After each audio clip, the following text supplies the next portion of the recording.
მხრიდან თოდუას სახელობის კლინიკაში კომპიუტერული ტომოგრაფიის უნიკალური აპარატი დაიდგა. აპარატი ულტრათანამედროვე სტანდარტებს აკმაყოფილებს, 640 შრიანი სამედიცინო ხელსაწყო მე-6-ია ევროპაში. მისი დახმარებით სხვადასხვა დაავადების დეტალური დიაგნოსტირება და კომპლექსური გამოკვლევების ჩატარებაა შესაძლებელი. აპარატის სხივების ხარისხი მინიმალურია.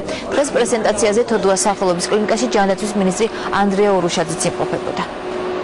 გამოკვლევები ის სამედიცინო მომსახურება, რომელიც ცოტა ხნის წინ მხოლოდ საზღვარგარეთ შეიძლებოდა ჩვენს თანამემამულებს მიეღო და მოგეხსენებათ, ბევრს არ შეეძლო და არც ჰქონდა საშუალება სწორედ გამგზავრებულიყო. დღეს უკვე საქართველოშია შესაძლებელი სწორედ ეს აპარატურა და გვეხმარება უფრო ადრეულ ასაკზე დავსვათ დიაგნოზი, უფრო მეტი მოქალაქისთვის გახდეს ხელმისაწვდომი თანამედროვე ტექნოლოგიები მედიცინაში. იქნება ხელმისაწვდომი ნებისმიერი პაციენტისათვის, ვინაიდან მისი ფასი არაფრით არ განსხვავდება უკვე არსებული კომპიუტერული ტომოგრაფიის გამოკვლევების ღირებულებისაგან და ფასისაგან.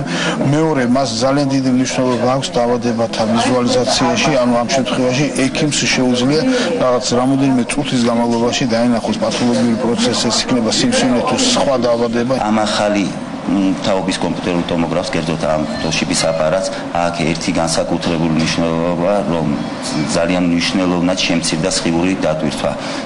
ახალი პროგრამული უზრუნველყოფა შესაძლებლობა მოგვცა, რომ 70%-მდე შეგვემცირებინა სხივური დატვირთვა წინა თაობის კომპიუტერულ ტომოგრაფებთან შედარებით.